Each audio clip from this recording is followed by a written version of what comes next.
ചില റെസിപ്പീസ് കാണുമ്പോൾ തന്നെ വായിൽ വെള്ളം ഊറും അല്ലേ.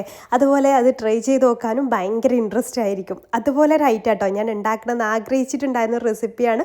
അപ്പോൾ പൈനാപ്പിൾ കയ്യെ കിട്ടിയപ്പോൾ ഞാനും ഉണ്ടാക്കിയെടുത്തു കേട്ടോ. നല്ല ടേസ്റ്റുള്ള ഒരു ഐറ്റമാണ്, മസ്റ്റ് ട്രൈ ആയിട്ടുള്ള ഒരു ഐറ്റം കേട്ടോ.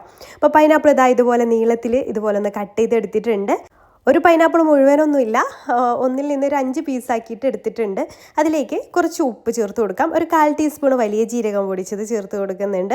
പിന്നെ അതാ 1/2 ടീസ്പൂൺ കുരുമുളക് പൊടി ചേർക്കുക. കുരുമുളക് പൊടിയൊക്കെ നമ്മുടെ എരിവിനനുസരിച്ച് എടുക്കുക കേട്ടോ, എത്രത്തോളം എരിവ് വേണം അതിനനുസരിച്ച് എടുക്കുക.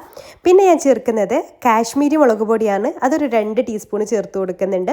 പിന്നെ 1 ടേബിൾ സ്പൂൺ പഞ്ചസാര കൂടെ ചേർത്തിട്ട് നമ്മൾ മീനിലൊക്കെ മസാല പുരട്ടി വെക്കുന്ന പോലെ നന്നായിട്ട് തന്നെ ഒന്ന് കോട്ട് ചെയ്തെടുക്കുക കേട്ടോ. എല്ലാം കൂടെ നന്നായിട്ട് കോട്ട് ചെയ്തെടുക്കുക. അപ്പോൾ അതാ എല്ലാം ഒന്ന് കോട്ട് ചെയ്തെടുത്തിട്ടുണ്ട്. ഇനി നമുക്കൊരു പാൻ വെക്കുക, അതിലേക്ക് വെളിച്ചെണ്ണ ഒഴിച്ചു കൊടുക്കുക. വെളിച്ചെണ്ണയിൽ തന്നെ ചെയ്യാം കേട്ടോ. എന്നിട്ട് ചെറിയ തീയിലിട്ടിട്ട് നമുക്ക് മീനൊക്കെ ഫ്രൈ ചെയ്തെടുക്കുന്ന പോലെ ഷാലോ ഫ്രൈ ചെയ്തെടുക്കുകയാണ് കേട്ടോ വേണ്ടത്. ഒരു ഭാഗം ഒന്നായി കിട്ടിയാൽ തിരിച്ചിട്ട് കൊടുക്കാം. ഒരുപാട് സമയം വെക്കേണ്ട ആവശ്യമൊന്നുമില്ല കേട്ടോ. മസാല കരിഞ്ഞു പോവാതെ ശ്രദ്ധിക്കണം. എന്നിട്ട് തിരിച്ചിട്ട് കൊടുക്കുക. 2 സൈഡും ഈ ഒരു കളറാകുമ്പോൾ നമുക്ക് ഇതിൽ നിന്ന് എടുക്കാം കേട്ടോ.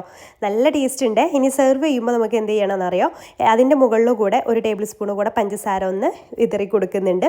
എന്നിട്ട് ആ പഞ്ചസാരയ്ക്ക് ഒന്ന് മെൽട്ടായിട്ട് വരുന്ന സമയം നമുക്ക് എടുത്താൽ മതി. ആ ഒരു ചൂടിൽ ആ പഞ്ചസാരയൊക്കെ വീണ്ടും ഒന്ന് മെൽട്ടായി വരും. ആ ഒരു സമയം നമുക്കിത് കഴിക്കാം. ചൂടാറിയതിന് ശേഷം വേണം കേട്ടോ കഴിക്കാൻ വേണ്ടിയിട്ട്. നല്ല ടേസ്റ്റാണ് കേട്ടോ. ഇഷ്ടമായ ലൈക്ക് ചെയ്യാനും ഫോളോ ചെയ്യാനും മറക്കല്ലേ.